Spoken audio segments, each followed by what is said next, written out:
Short answer, Mare Clausum means a closed sea, while Mare Liberum means a free sea.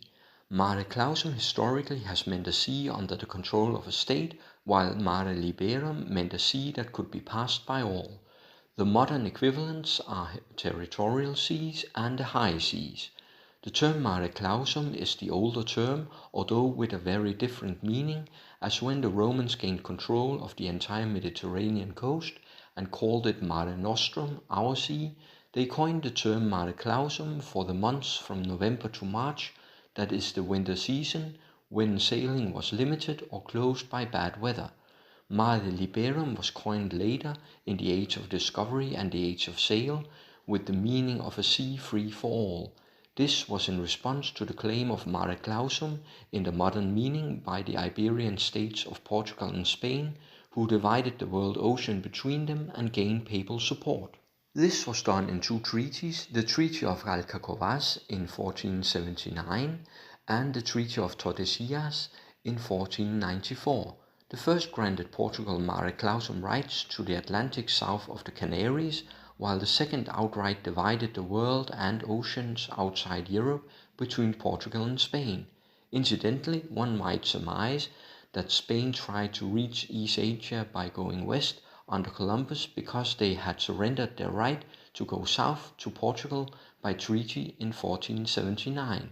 Safe to say the other European kingdoms objected to the Mare Clausum principles of these treaties and thus put forth the concept of Mare Liberum, the freedom of the high seas.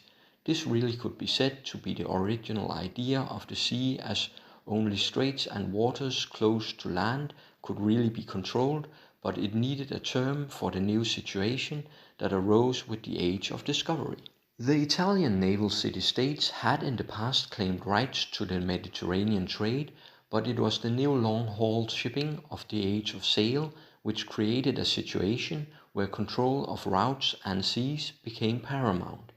This led to secrecy and efforts to keep other powers from learning the routes by wind and current, and the best way to do so was to simply keep everyone else out.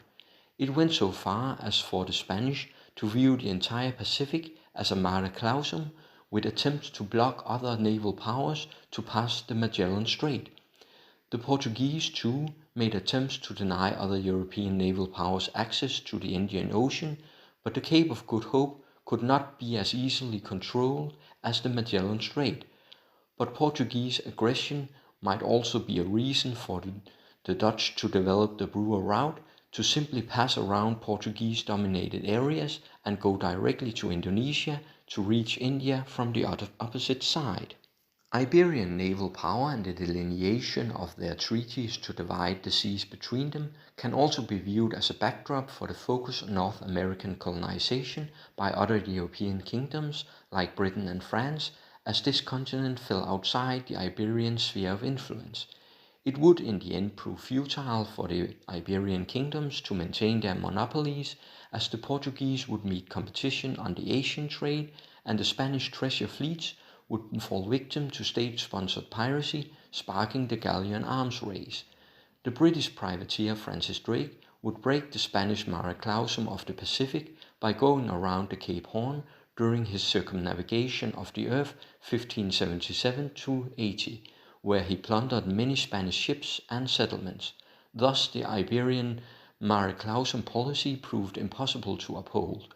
The ocean was simply too big, so control could only be maintained at choke points with sea forts where possible.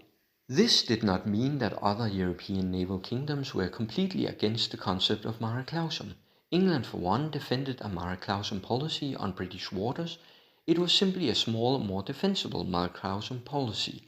Defensibility in the end was the key word. In the early age of discovery, Portugal and Spain could more easily make Mare Clausum claims, but as other powers increased their naval capability, it became difficult to uphold.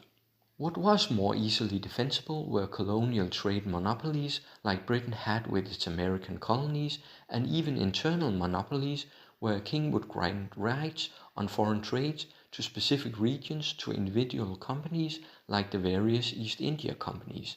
The high seas did, however, become free in the sense that all could navigate them, even if it was advisable to be able to defend oneself. It would be the destinations that would often be claimed by one power or another where possible. Even so, both narrow straits and near coastal waters would still be subject to different degrees of Mare Clausum. This originally led to a 3 nautical mile zone off the coast of a nation becoming widely accepted as the territorial sea. 3 nautical miles, as this was the range of land-based artillery of the time. Thus this was the zone that could actually be secured permanently from land.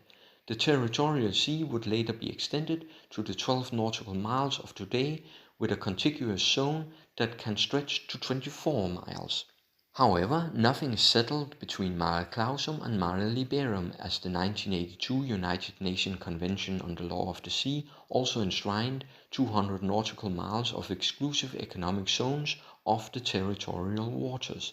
These are high seas, but due to increased economic activity at sea other than sailing, increased clarity of rights was needed, so the battle for the rights to the ocean is ongoing.